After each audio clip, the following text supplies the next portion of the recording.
नमस्कार, जोहार। मैं पूनम और आप देख रहे हैं जोहार झारखंड। चलिए जानते हैं आज की 25 महत्वपूर्ण बड़ी खबरों को।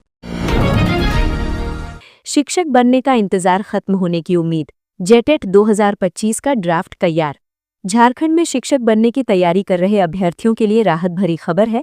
लगभग 9 वर्षों से लंबित झारखंड शिक्षक पात्रता परीक्षा जेटेट को लेकर सरकार ने जेटेट 2025 के लिए नई नियमावली का ड्राफ्ट तैयार कर लिया है। ड्राफ्ट पर आम लोगों और अभ्यर्थियों से सुझाव व आपत्तियां मांगी गई थी, जिनका निपटारा भी कर लिया गया है। अब केवल कैबिनेट की स्वीकृति मिलना बाकी है, जिसके बाद परीक्षा आयोजित करने और शिक्षक नियुक्ति की प्रक्रिया आगे बढ़ सकेगी। जेटेट का आयोजन नहीं होने के कारण राज्य में शिक्षक बहाली लंबे समय से रुकी हुई थी। इसका सीधा असर सरकारी प्राथमिक और मध्य विद्यालयों पर पड़ा है, जहां शिक्षकों की भारी कमी बनी हुई है। नई नियमावली के माध्यम से सरकार ने परीक्षा और नियुक्ति प्रक्रिया को स्पष्ट, पारदर्शी और राष्ट्रीय मानकों के अनुरूप बनाने का दावा किया है, ताकि भविष्य में किसी तरह के कानूनी विवाद की स्थिति न बने। जेटेट में देरी का मामला झारखंड हाईकोर्ट तक पहुंचा था। हाईकोर्ट ने 25 सितंबर को राज्य सरकार को निर्देश दिया था कि जेटेट परीक्षा आयोजित होने तक किसी भी नई शिक्षक बहाली की प्रक्रिया नहीं अपनाई जाए। साथ ही अदालत ने मार्च 2026 तक हर हाल में परीक्षा कराने का आदेश दिया था। इसके बाद सरकार ने नियमावली को अंतिम रूप देने की प्रक्रिया तेज की और ड्राफ्ट तैयार किया। हालांकि अभी तक जेटेट 2025 की परीक्षा तिथि घोषित नहीं की गई है, लेकिन नियमावली का ड्राफ्ट तैयार होना इस बात का संकेत है कि वर्षों से अटकी परीक्षा के आयोजन की दिशा में सरकार ने ठोस कदम बढ़ा दिए हैं। अब अभ्यर्थियों की नजरें कैबिनेट की मंजूरी और परीक्षा तिथि की घोषणा पर टिकी हुई हैं। रांची के बेड़ो थाना से एसीबी ने दारोगा को गिरफ्तार किया। रिश्वत लेते पकड़ा गया पुलिस वाला। एंटी करप्शन ब्यूरो की टीम ने रांची के बेड़ो थाने में कार्यरत पुलिस अवर निरीक्षक श्याम नंदन पासवान को रिश्वत लेते रंगे हाथ गिरफ्तार किया है। श्याम नंदन पासवान एक ट्रक के मालिक से जांच प्रतिवेदन भेजने के नाम पर 50,000 रुपए की रिश्वत की मांग कर रहे थे। झारखंड पुलिस के एंटी करप्शन ब्यूरो की टीम द्वारा बेड़ो थाने के दारोगा को रिश्वत लेते रंगे हाथ थाने में ही गिरफ्तार किया गया है। एंटी करप्शन ब्यूरो ने बताया गया है कि वर्ष 2026 में भ्रष्टाचार निरोधक ब्यूरो रांची की ओर से दर्ज ये पहला ट्रैप केस है, जिसमें बेड़ो थाने के पुलिस अवर निरीक्षक श्याम नंदन पासवान को 10,000 रुपए की रिश्वत लेते रंगे हाथ पकड़ा गया है। शिकायतकर्ता ने एसीबी रांची में लिखित परिवाद दिया कि बेड़ो थाना रांची के पुलिस अवर निरीक्षक श्याम नंदन पासवान उनके 14 चक्के वाले ट्रक की एमवीआई जांच रिपोर्ट यानी फिटनेस जांच भेजने के एवज में 50,000 रुपए की रिश्वत की मांग कर रहे हैं। परिवादी रिश्वत नहीं देना चाहता था, लेकिन आरोपी अधिकारी बार बार फोन कर उसे थाना बुला रहे थे और पैसा नहीं देने पर काम लंबित रखने की धमकी दे रहे थे। एसीबी ने शिकायत का सत्यापन कराया, जिसमें आरोपी द्वारा रिश्वत मांगने की बात सत्य पाई गई।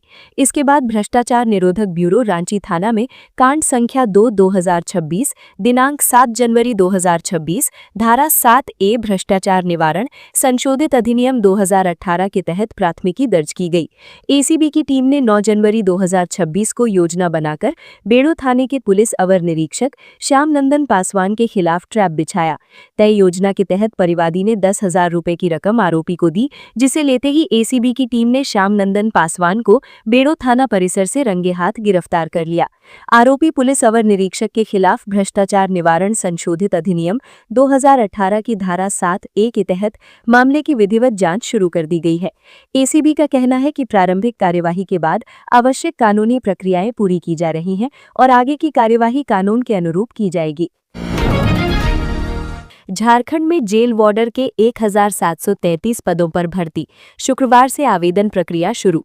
झारखंड कर्मचारी चयन आयोग जेएसएससी ने जेल वार्डर, कक्षपाल के पदों पर भर्ती को लेकर अधिसूचना जारी की है। इस भर्ती के तहत कुल 1733 पदों पर नियुक्ति की जानी है। आयोग की ओर से इन पदों के लिए आवेदन प्रक्रिया शुक्रवार 9 जनवरी 2026 से शुरू हो रही है। पहले ये प्रक्रिया 7 नवंबर 2025 से शुरू होनी थी, लेकिन बाद में इसे स्थगित कर दिया गया था। आवेदन करने के इच्छुक अभ्यर्थी 8 फरवरी 2026 तक ऑनलाइन फॉर्म भर सकते हैं। परीक्षा शुल्क जमा करने और फोटो व हस्ताक्षर अपलोड करने की अंतिम तिथि 10 फरवरी 2026 निर्धारित की गई है। वहीं 11 फरवरी से 13 फरवरी 2026 के बीच अभ्यर्थियों को ऑनलाइन आवेदन में सुधार का मौका मिलेगा। हालांकि नाम, जन्मतिथि, ईमेल आईडी और मोबाइल नंबर में किसी तरह का संशोधन नहीं किया जा सकेगा। भर्ती प्रक्रिया के तहत पहले शारीरिक मापदंड और शारीरिक दक्षता परीक्षा आयोजित की जाएगी। इसमें सफल उम्मीदवारों को लिखित परीक्षा के लिए बुलाया जाएगा। लिखित परीक्षा के बाद चयनित अभ्यर्थियों की मेडिकल जांच की जाएगी। चयनित कैंडिडेट्स को वेतनमान लेवल 2 के अनुसार 19,900 रुपये से 63,200 रुपये प्रतिमाह मिलेगा।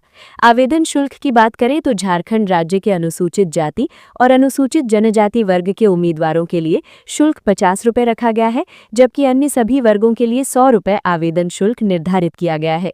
इस भर्ती अभियान के तहत कुल 1,698 पदों पर नियुक्ति की जाएगी। इनमें से 1,634 पद पुरुष उम्मीदवारों के लिए और 64 पद महिला उम्मीदवारों के लिए आरक्षित हैं। 165 पद पूर्व सैनिकों के लिए, 413 पद होमगार्ड अभ्यर्थियों के लिए, 1,056 पद सामान्य श्रेणी के उम्मीदवारों के लिए। शैक्षणिक योग्यता के रूप में उम्मीदवार का किसी मान्यता प्राप्त बोर्ड से 10वीं पास होना अनिवार्य है। आयु सीमा 18 से 25 वर्ष निर्धारित की गई है, जबकि आरक्षित वर्ग के उम्मीदवारों को नियमानुसार अधिकतम आयु सीमा में छूट दी जाएगी। गोड्डा में मवेशी चोरी के आरोप में एक युवक की पीट-पीटकर हत्या। गोड्डा जिले के पोड़िया हाट थाना क्षेत्र के मटिहानी गांव में लोगों ने मवेशी चोरी के आरोप में एक युवक की पीट-पीटकर हत्या कर दी। मृतक की पहचान पथरगामा थाना क्षेत्र के रानीपुर गांव निवासी 40 वर्षीय पप्पू अंसारी के रूप में हुई है। पुलिस ने मृतक का शव खेत से बरामद कर पोस्टमार्टम के लिए सदर अस्पताल भेज दिया है। बीते दिन स्थानीय चौकीदार ने थाना प्रभारी को घटना की सूचना दी, जिसके बाद पुलिस बल मौके पर पहुंचकर शव को कब्जे में लिया और जांच शुरू की। पुलिस के मुताबिक ग्रामीणों ने आरोपी पप्पू अंसारी को मवेशी चोरी करते हुए रंगे हाथ पकड़ लिया, जिसके बाद लोगों ने कथित रूप से उसकी लाठी डंडों से पिटाई कर दी। पुलिस जब मौके पर पहुंची तो जांच के दौरान घटनास्थल से मृतक के चप्पल, खून से लथपथ डंडा, जला हुआ मोबाइल फोन बरामद किया। पुलिस पदाधिकारी का कहना है कि मृतक का आपराधिक इतिहास रहा है। पथरगामा और मुफस्सिल थाना में उसके खिलाफ मवेशी चोरी सहित चोरी के कई मामले दर्ज हैं। फिलहाल पुलिस हमलावरों की पहचान में जुटी हुई है और जल्द ही पूरे मामले का खुलासा करने का दावा कर रही है। जेपीएससी सिलेबस और जेएसएससी कक्षपाल भर्ती को लेकर असंतोष, जेएलकेएम ने राज्यपाल को सौंपा ज्ञापन। झारखंड लोक सेवा आयोग जेपीएससी के सिलेबस और झारखंड कर्मचारी चयन आयोग जेएसएससी द्वारा कक्षपाल पद के लिए जारी भर्ती विज्ञापन संख्या 07/2025 को लेकर राज्य में असंतोष बढ़ता जा रहा है। इसी मुद्दे पर झारखंड लोकतांत्रिक क्रांतिकारी मोर्चा जेएलकेएम के केंद्रीय उपाध्यक्ष देवेंद्र नाथ महतो ने राज्यपाल को ज्ञापन सौंपा है। ज्ञापन में कक्षपाल भर्ती में आदिवासी, मूलवासी और स्थानीय अभ्यर्थियों को आयु सीमा में छूट देने की मांग की गई है। अभ्यर्थियों और सामाजिक संगठनों का आरोप है कि भर्ती विज्ञापन में झारखंड सरकार के संकल्प संख्या 440 के प्रावधानों की अनदेखी की गई है। संगठनों का कहना है कि संकल्प के अनुसार आयु की कट ऑफ तिथि 1 अगस्त 2019 होनी चाहिए थी, लेकिन जेएसएससी के विज्ञापन में इसे 1 अगस्त 2025 रखा गया है, जिससे कई योग्य अभ्यर्थी भर्ती से बाहर हो रहे हैं। ज्ञापन में जेपीएससी सिविल सेवा परीक्षा के सिलेबस को लेकर भी आपत्ति जताई गई है। कहा गया है कि वर्तमान सिलेबस आदिवासी और ग्रामीण पृष्ठभूमि के अभ्यर्थियों के लिए अत्यंत कठिन और जटिल है। देश की प्रसिद्ध कोचिंग संस्था दृष्टि आईएएस के निदेशक विकास दिव्यकृति ने भी सार्वजनिक रूप से माना है कि जेपीएससी का सिलेबस यूपीएससी से भी अधिक कठिन है। ज्ञापन में ये भी बताया गया कि जेपीएससी सिलेबस पूर्व मुख्य सचिव वीएस दुबे की अध्यक्षता में बनी समिति की सिफारिश पर लागू किया गया था। इसी समिति ने प्रारंभिक परीक्षा में सीसैट प्रणाली लागू की थी, जिसका आदिवासी और मूलवासी छात्रों ने विरोध किया। विरोध के बाद सीसैट तो हटा दिया गया, लेकिन मुख्य परीक्षा का सिलेबस अब तक स्थानीय और आदिवासी छात्रों के अनुकूल नहीं बदला गया है। देवेंद्र नाथ महतो ने राज्यपाल से आग्रह किया है कि आदिवासी समाज के अधिकारों और स्थानीय हितों का ध्यान रखा जाए। उन्होंने जेपीएससी सिलेबस को सरल और स्थानीय अभ्यर्थियों के अनुकूल बनाने की मांग की है। साथ ही कक्षपाल भर्ती विज्ञापन में आयु सीमा की त्रुटियों को जल्द सुधारने की अपील की है। जेएलकेएम ने चेतावनी भी दी है कि अगर इन मांगों पर जल्द कोई सकारात्मक कार्यवाही नहीं हुई तो वे राज्यव्यापी आंदोलन करेंगे।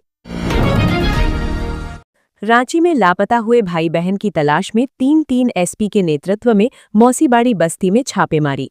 राजधानी रांची के धुरवा थाना क्षेत्र स्थित मूसीबाड़ी से बीते 2 जनवरी को लापता हुए भाई बहन की तलाश में पुलिस लगातार जुटी हुई है। इसी कड़ी में शुक्रवार को सिटी एसपी, ग्रामीण एसपी और ट्रैफिक एसपी के नेतृत्व में पुलिस की टीम मौसीबाड़ी और उसके अगल बगल के इलाकों में तलाशी अभियान चला रही है। एक तरफ जहां रांची पुलिस की technical team call records, CCTV footage और और अन्य इलेक्ट्रॉनिक साक्ष्यों के आधार पर दोनों बच्चों का पता लगाने की कोशिश कर रही है। वहीं दूसरी तरफ डॉग स्क्वाड की टीम प्रशिक्षित कुत्तों की मदद से लापता बच्चों के सुराग खोजने में जुटी हुई है। सर्च ऑपरेशन में धुरवा, जगन्नाथपुर और सुखदेव नगर थाना प्रभारी सहित बड़ी संख्या में पुलिस बल को लगाया गया है। मौसीबाड़ी और उसके आसपास के संभावित ठिकानों पर सघन तलाशी ली जा रही है। पुलिस सूत्रों के अनुसार सर्च टीम हर उस व्यक्ति से पूछताछ कर रही है जिस पर बच्चों को लेकर कोई भी संदेह है। 8 दिन बीत जाने के कारण बच्चों के परिजनों और स्थानीय लोगों में अब मायूसी माहौल है। परिजन लगातार पुलिस से अपील कर रहे हैं कि उनके बच्चों को जल्द से जल्द सुरक्षित वापस लाया जाए। पुलिस ने जनता से भी अपील की है कि अगर किसी को भी बच्चों के बारे में कोई भी जानकारी मिलती है तो वे तुरंत स्थानीय थाने या वरिष्ठ पुलिस अधिकारियों से संपर्क करें। आरपीएफ रांची ने नन्हे फरिश्ते अभियान के तहत 2 नाबालिग बच्चियों को बचाया। रेलवे सुरक्षा बल आरपीएफ अपनी ड्यूटी का निर्वहन पूरी सतर्कता और जिम्मेदारी के साथ कर रहा है।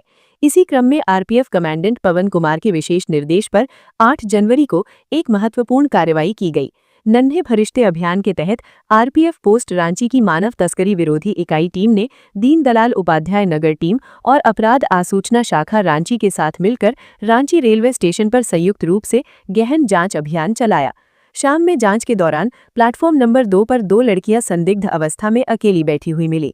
उनकी शारीरिक बनावट से वे नाबालिग प्रतीत हो रही थीं। टीम ने तत्काल उनसे पूछताछ की। पूछताछ में लड़कियों ने बताया कि वे दोनों झारखंड के खूंटी जिला की रहने वाली हैं। उन्होंने खुलासा किया कि वे घरेलू काम की तलाश में अपने घर से निकली थीं और रांची पहुंची थीं। जांच और व्याख्यान के बाद दोनों लड़कियों के नाबालिग होने की पुष्टि हुई।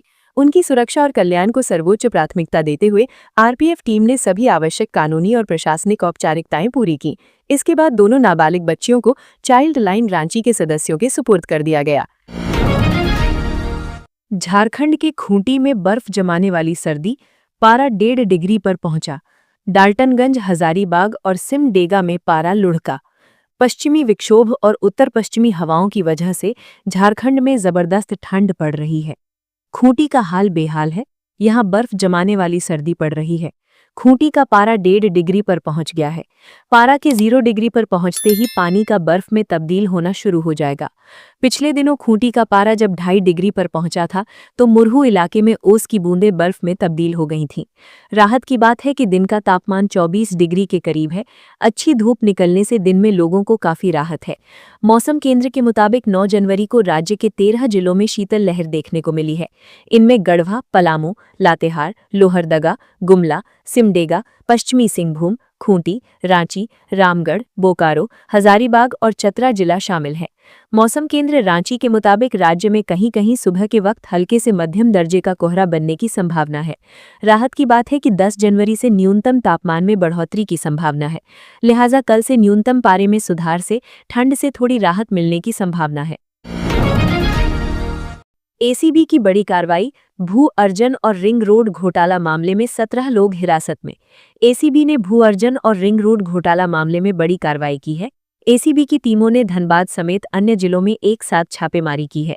जानकारी के अनुसार एसीबी ने 17 लोगों को हिरासत में लिया है। रात भर चली इस छापेमारी में एसीबी की 10 टीमें लगी रहीं। धनबाद के अलावा रांची, दुमका, गिरिडीह और देवघर में छापेमारी चली। छापेमारी के दौरान पुलिस बल ने भी मदद की। एसीबी की इस कार्रवाई में तत्कालीन बर्खास्त जिला भूमि अर्जन पदाधिकारी डीएलओ उदयकांत पाठक, तत्कालीन अंचल अधिकारी विशाल कुमार, तत्कालीन सर्किल इंस्पेक्टर नीलम सिन्हा, कुमारी रत्नाकर समेत अन्य अधिकारी और कर्मी की गिरफ्तारी की सूचना है। समाजसेवी रमेश रही की शिकायत पर 2016 में मामला दर्ज हुआ था। उस समय भू अर्जन घोटाले में कुल 34 लोगों के खिलाफ प्राथमिकी दर्ज की गई थी। सरकारी भूमि अधिग्रहण के दौरान नियमों की अनदेखी करते हुए भूमि से संबंधित अभिलेखों में बड़े पैमाने पर अनियमितताएं बरतने का आरोप था। मिली जानकारी के अनुसार रिंग रोड घोटाले से भी इसके तार जुड़े हुए हैं। इस मामले में वर्ष 2015 में भी समाजसेवी रमेश रही ने शिकायत दर्ज कराई थी, जिसके आधार पर जांच आगे बढ़ी। वहीं समाजसेवी रमेश रही ने कहा कि उन्होंने साल 2013 में मामले को उठाया था। साल 2016 में मामला दर्ज किया गया था। रिंग रोड का निर्माण जनता की सुविधाओं के लिए किया गया था, लेकिन उसके लिए जिन जमीनों का अधिग्रहण हुआ उनके बदले दी जाने वाली मुआवजा राशि में बड़े पैमाने पर घोटाला किया गया। भू अर्जन अधिकारी, भू अर्जन कार्यालय एवं अंचल कार्यालय से जुड़े अधिकारियों ने मिलीभगत के माध्यम मुआवजा राशि में घोटाला किया। 100 से 150 करोड़ रुपए से अधिक का ये घोटाला है। शिकायतकर्ता रमेश रही ने इस कार्रवाई के लिए एसीबी को धन्यवाद दिया है। साथ ही उन्होंने घोटाले में शामिल सभी आरोपियों की संपत्ति जब्त करने की मांग की है। चाईबासा में जंगली हाथी का आतंक जारी, गांव में घुस 2 लोगों को उतारा मौत के घाट, इलाके में अफरा तफरी। पश्चिमी सिंहभूम जिले में जंगली हाथियों का आतंक लगातार जानलेवा रूप लेता जा रहा है। मझगांव प्रखंड की बेनीसागर पंचायत अंतर्गत तिलोकुटी गांव में शुक्रवार को एक जंगली हाथी ने गांव में घुसकर जमकर उत्पात मचाया। हाथी के हमले में बेनीसागर निवासी 40 वर्षीय प्रकाश मालवा और एक अन्य की दर्दनाक मौत हो गई।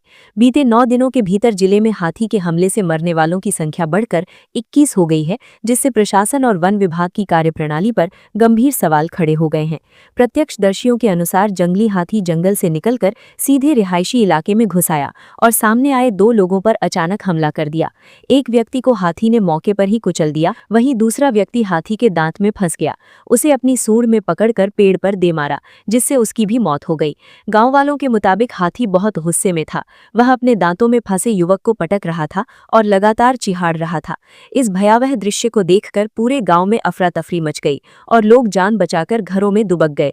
घटना की सूचना मिलते ही स्थानीय पुलिस मौके पर पहुंची और एक शव को अपने कब्जे में लिया। हालांकि हाथी के गांव के आसपास सक्रिय रहने के कारण दूसरे शव को निकालने और राहत कार्य में भारी कठिनाई हो रही थी। वन विभाग की टीम के मौके पर नहीं पहुंचने से ग्रामीणों में भारी नाराजगी देखी गई। पूरे इलाके में सन्नाटा पसरा हुआ है और लोग दहशत में हैं। ग्रामीणों का आरोप है कि क्षेत्र में हाथियों की आवाजाही की सूचना पहले से दी जा रही थी, लेकिन वन विभाग की ओर से कोई ठोस सुरक्षा व्यवस्था नहीं की गई। न तो गश्त बढ़ाई गई, न ही हाथी को खदेड़ने की कोई प्रभावी कार्रवाई की गई। गुस्साए ग्रामीणों ने चेतावनी दी है कि यदि जल्द ही हाथी को सुरक्षित तरीके से जंगल की ओर नहीं खदेड़ा गया और मृतकों के परिजनों को मुआवजा देने की प्रक्रिया शुरू नहीं हुई तो वे सड़क जाम और आंदोलन करेंगे। जिले में लगातार बढ़ रहा मानव हाथी संघर्ष अब एक गंभीर सामाजिक और प्रशासनिक चुनौती बनता जा रहा है। कोडरमा में दम घुटने से मौत, दंपत्ति की मौत। रात में ठंड से बचने के लिए बोरसी जलाकर सोए थे।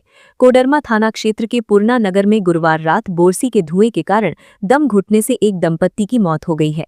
मृतक दंपत्ति की पहचान वीरेंद्र शर्मा उर्फ ननखू और उनकी पत्नी कांति देवी के रूप में की गई है। घटना के संबंध में मृतक दंपत्ति की बड़ी बहू जयंती देवी ने बताया कि गुरुवार की शाम उनके ससुर वीरेंद्र शर्मा अपनी आंख संबंधित कुछ समस्या को लेकर सदर अस्पताल गए हुए थे। अस्पताल से वापस घर लौटने पर पूरा परिवार साथ में खाना खाया, जिसके बाद वीरेंद्र शर्मा और उनकी पत्नी कांति देवी रात के करीब 11 बजे अपने कमरे में सोने चले गए। अत्यधिक ठंड के कारण वीरेंद्र शर्मा और उनकी पत्नी कमरे में बोरसी जलाकर सोए हुए थे। दूसरे दिन शुक्रवार की सुबह करीब 6 बजे जब उनकी बहू झाड़ू लगाने के लिए अपने सास ससुर के कमरे में पहुंची तो देखा कि कमरे में उनके सास और ससुर जमीन पर बेहोश अवस्था में गिरे हुए हैं। दोनों के नाक से खून निकल रहा था, जिसके बाद उसने शोर मचाकर अपने पति और परिवार के अन्य सदस्यों को उठाया। इसके बाद स्थानीय लोगों की मदद से उन दोनों को सदर अस्पताल पहुंचाया गया, जहां चिकित्सकों ने जांच कर दोनों को मृत घोषित कर दिया। बता दें कि मृतक वीरेंद्र शर्मा कोडरमा बाजार में अपनी सैलून चलाकर अपना और परिवार का जीवन यापन करते थे। इधर घटना के बाद परिजनों का रो रो कर बुरा हाल है। इस संबंध में कोडरमा थाना प्रभारी विकास पासवान ने बताया कि दंपत्ति की दम घुटने से मौत की बात सामने आई है। फिलहाल शव को पोस्टमार्टम के लिए सदर अस्पताल भेज दिया गया है और पोस्टमार्टम रिपोर्ट आने के बाद ही मौत का सही कारण पता चल पाएगा। जस्टिस महेश शरद चंद्र सोनक बने झारखंड हाईकोर्ट के मुख्य न्यायाधीश। लोक भवन में दिलाई गई पद और गोपनीयता की शपथ। राज्यपाल संतोष कुमार गैंगवार ने जस्टिस महेश शरद चंद्र सोनक को झारखंड हाईकोर्ट के चीफ जस्टिस के तौर पर पद और गोपनीयता की शपथ दिलाई। राजभवन के बिरसा मंडप में शुक्रवार सुबह 9:30 के करीब लोक भवन में कार्यक्रम का आयोजन किया गया। इस शपथ ग्रहण समारोह में मुख्यमंत्री हेमंत सोरेन, राज्य सरकार के मंत्री, झारखंड हाईकोर्ट के न्यायाधीश एवं न्यायिक और प्रशासनिक सेवा से जुड़े कई बड़े अधिकारी मौजूद थे। शपथ ग्रहण के बाद राज्यपाल संतोष कुमार गैंगवार, मुख्यमंत्री हेमंत सोरेन सहित कार्यक्रम में मौजूद लोगों ने नए मुख्य न्यायाधीश को पुष्पगुच्छ भेंट कर बधाई दी। झारखंड हाईकोर्ट के नए मुख्य न्यायाधीश महेश शरद चंद्र सोनक का कार्यकाल 28 नवंबर 2026 तक रहेगा। गौरतलब है कि जस्टिस तरलोक सिंह चौहान का कार्यकाल समाप्त होने के बाद कल 8 जनवरी को उनके सम्मान में फुल कोर्ट फेयरवेल रेफरेंस आयोजित कर विदाई दी गई। न्यायमूर्ति महेश शरद चंद्र सोनक का जन्म 28 नवंबर 1964 को हुआ। उनकी प्रारंभिक शिक्षा गोवा के पणजी स्थित डॉन बॉस्को हाई स्कूल से हुई। बचपन से ही कानूनी पढ़ाई के प्रति इच्छा रखने वाले जस्टिस सोनक ने अपने करियर में लक्ष्य के रूप में रखकर इसे साकार किया। Dhempe college of arts and science से बीएससी तथा MS college of law Panaji से प्रथम श्रेणी में एलएलबी की उपाधि प्राप्त की। उन्होंने Xavier Centre for Historical Research से पुर्तगाली भाषा में डिप्लोमा भी हासिल किया। वे अक्टूबर 1988 में महाराष्ट्र और गोवा बार काउंसिल में अधिवक्ता के रूप में नामांकित हुए। न्यायमूर्ति महेश शरद चंद्र सोनक ने मुंबई उच्च न्यायालय की पणजी पीठ में सिविल और सांविधानिक कानून, श्रम एवं सेवा कानून, पर्यावरण कानून, वाणिज्यिक और कर कानून, कंपनी कानून और जनहित में याचिकाओं के क्षेत्र में प्रैक्टिस की। 21 जून 2013 को वे मुंबई उच्च न्यायालय के अतिरिक्त न्यायाधीश नियुक्त हुए और 2 मार्च 2016 को स्थायी न्यायाधीश बने। नाइजर से अपहरित झारखंड के 5 मजदूर सुरक्षित भारत वापस लौट आए हैं। मुंबई में स्वास्थ्य परीक्षण जारी है। पश्चिमी अफ्रीकी वेश नाइजर में आतंकियों द्वारा अपहरित झारखंड के गिरिडीह जिले के बगोदर प्रखंड के 5 भारतीय मजदूर सुरक्षित भारत वापस लौट आए हैं। वर्तमान में सभी मजदूर मुंबई में है, जहां उनका स्वास्थ्य परीक्षण और आवश्यक सरकारी और कानूनी औपचारिकताएं पूरी की जा रही हैं। प्रक्रिया पूर्ण होने के बाद वे शीघ्र ही अपने अपने घर लौटेंगे। ये जानकारी आजसू पार्टी के केंद्रीय महासचिव सह प्रवक्ता संजय मेहता ने पार्टी मुख्यालय में आयोजित प्रेस कॉन्फ्रेंस के दौरान दी। अपहरित मजदूरों में संजय महतो, चंद्रिका महतो, फलजीत महतो, राजू महतो और उत्तम महतो शामिल है। इनका अपहरण 25 अप्रैल 2025 को नाइजर की राजधानी नियामे से लगभग 115 किलोमीटर दूर तिल्लाबेरी सकोइरा क्षेत्र में हुआ था। सभी मजदूर कल्पतरू प्रोजेक्ट्स इंटरनेशनल लिमिटेड की पावर ट्रांसमिशन परियोजना में कार्यरत थे, जहां इस्लामिक स्टेट ऑफ ग्रेटर सहारा ने हमला किया था। इस हमले में नाइजर के 12 सैनिकों की भी जान चली गई थी।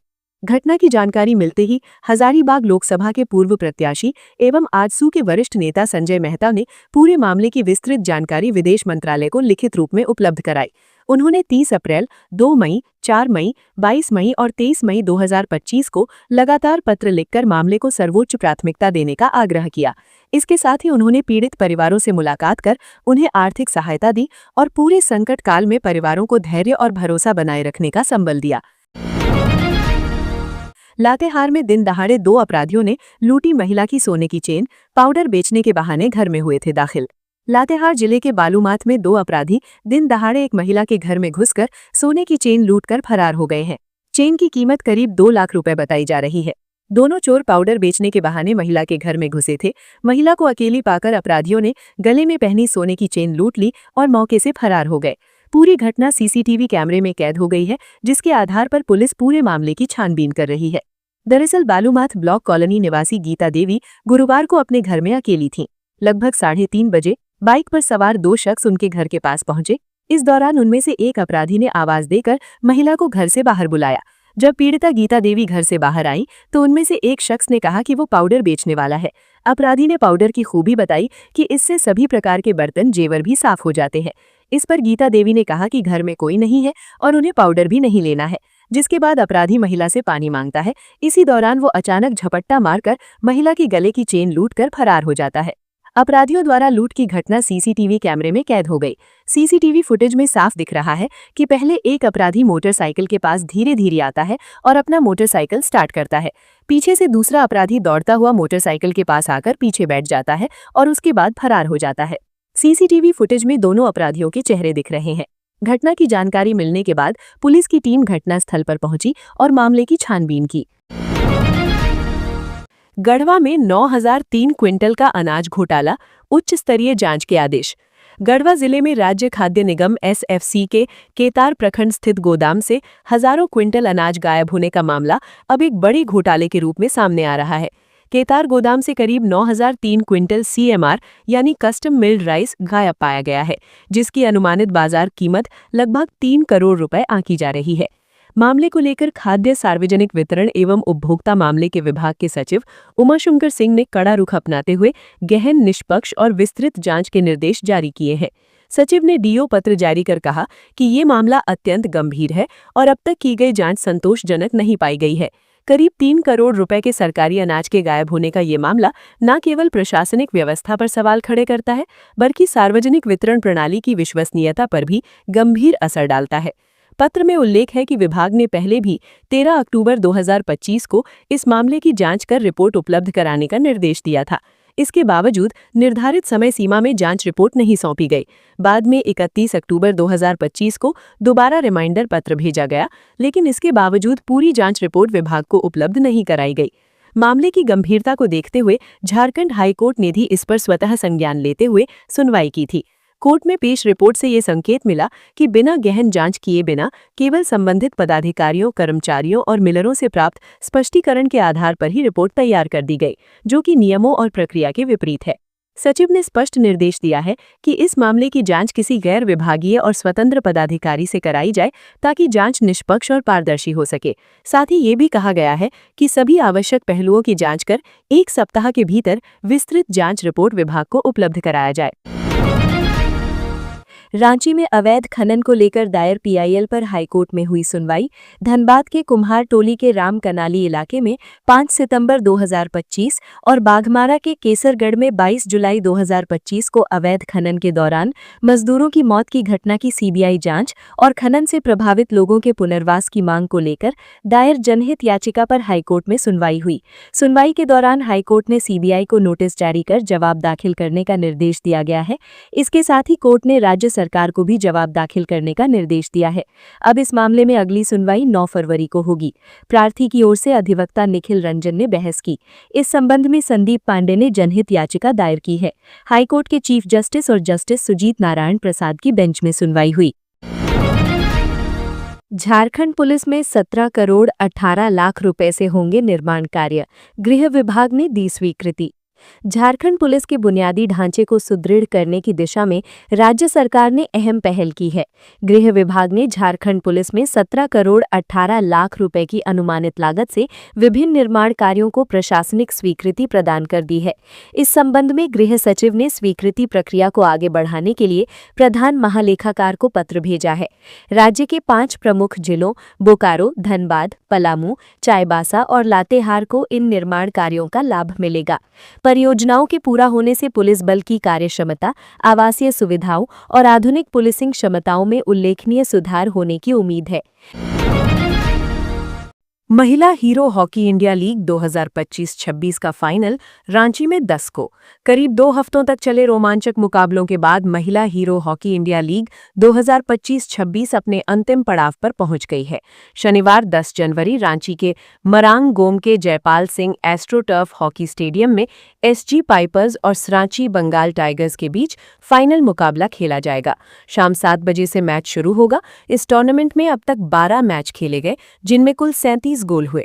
फाइनल जीतने वाली टीम को 1.5 करोड़ की इनामी राशि मिलेगी, जबकि उपविजेता को 1 करोड़ दिए जाएंगे।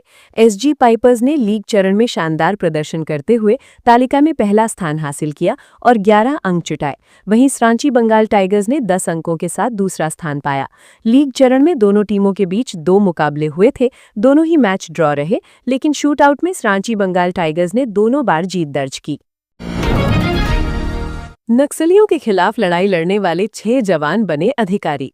अभियान के बाद मिले वक्त में की पढ़ाई। IRB 10 के सभी जवान। नक्सलियों के खिलाफ फ्रंट लाइन पर लड़ाई लड़ने वाले इंडियन रिजर्व बटालियन 10 के 6 जवान अधिकारी बने हैं। 8 दिसंबर 2025 को JSSC CGL का रिजल्ट जारी हुआ, जिसमें 1927 अभ्यर्थी सफल हुए। सफल हुए अभ्यर्थियों में IRB 10 में तैनात 6 जवान भी हैं। सभी जवान नक्सलियों के खिलाफ अभियान का नेतृत्व कर रहे थे। अभियान के बाद मिले वक्त में ये पढ़ाई करते थे, जिससे उन्होंने सफलता पाई है। IRB 10 के 6 जवानों ने एक मिसाल कायम किया है और ये दिखाया है कि जंगल और पहाड़ों में रहकर किस तरह नक्सलियों के खिलाफ लड़ाई लड़ी जाती है, किस तरह अपने जीवन को बदला जाता है। जवानों ने ये दिखाया है कि कैसी विपरीत परिस्थितियों में एक साथ कई मोर्चों पर सफलता पाई जा सकती है। हजारीबाग के कटमक सांडी के रहने वाले अरविंद कुमार का SSO के पद पर चयन हुआ है। अरविंद कुमार ने ज्योग्राफी से PG तक की पढ़ाई की है। कोडरमा के रहने वाले अनिल कुमार रजक का भी चयन श्रम प्रवर्तन पदाधिकारी के पद पर हुआ है। गिरिडीह के रहने वाले अनिल मुर्मू का चयन जेएसए के पद पर हुआ है। गिरिडीह के रहने वाले दीपक रजक का बीडब्ल्यूओ, देवघर के गौतम कुमार राव का बीडब्ल्यूओ, पलामू के रहने वाले हरिलाल राम का जेएसए के पद पर चयन हुआ है। सफल हुए सभी जवानों को पलामू एसपी सह आईआरबी 10 की कमांडेंट रीश्मा रमेशन ने सम्मानित किया और उन्हें बधाई दी। सफल हुए अभ्यर्थियों में अरविंद कुमार, अनिल कुमार रजक एवं अन्य जेपीएससी की भी तैयारी कर रहे हैं। दोनों जेपीएससी की लिखित परीक्षा में शामिल हो चुके हैं। नक्सलियों के खिलाफ अभियान से वक्त मिलने के जवान बाद पढ़ाई करते हैं। अभियान के बाद उन्हें पिकेट की सुरक्षा की भी जिम्मेदारी संभालनी होती है। विकट परिस्थितियों में भी जवानों ने सफलता पाई और अधिकारी बने हैं। जीएसएससी सीजीएल परीक्षा में सफल हुए आईआरबी टीम के जवानों के साथ ईटीवी भारत ने विशेष बातचीत की। सफल हुए जवान अरविंद कुमार ने बताया कि नक्सलियों के खिलाफ अभियान के बाद वे पढ़ाई करते हैं। अभियान के बाद कई बार उन्हें मोर्चा ड्यूटी पर भी तैनात किया जाता है। ड्यूटी से मिले वक्त के बाद वो पढ़ाई करते हैं। पढ़ाई के दौरान आईआरबी में तैनात अधिकारी और अन्य जवानों ने भी उनकी मदद की। गढ़वा में यूरेनियम भंडार के लिए सर्वेक्षण। गढ़वा जिले में परमाणु खनिज यूरेनियम भंडार होने की संभावना है। इसे लेकर केंद्र सरकार की प्रमुख एजेंसी परमाणु खनिज अन्वेषण एवं अनुसंधान निदेशालय की टीम ड्रिल कर सर्वे का काम कर रही है। ये कार्य जिले के रमना और डंडई प्रखंड के विभिन्न इलाकों में चल रहा है।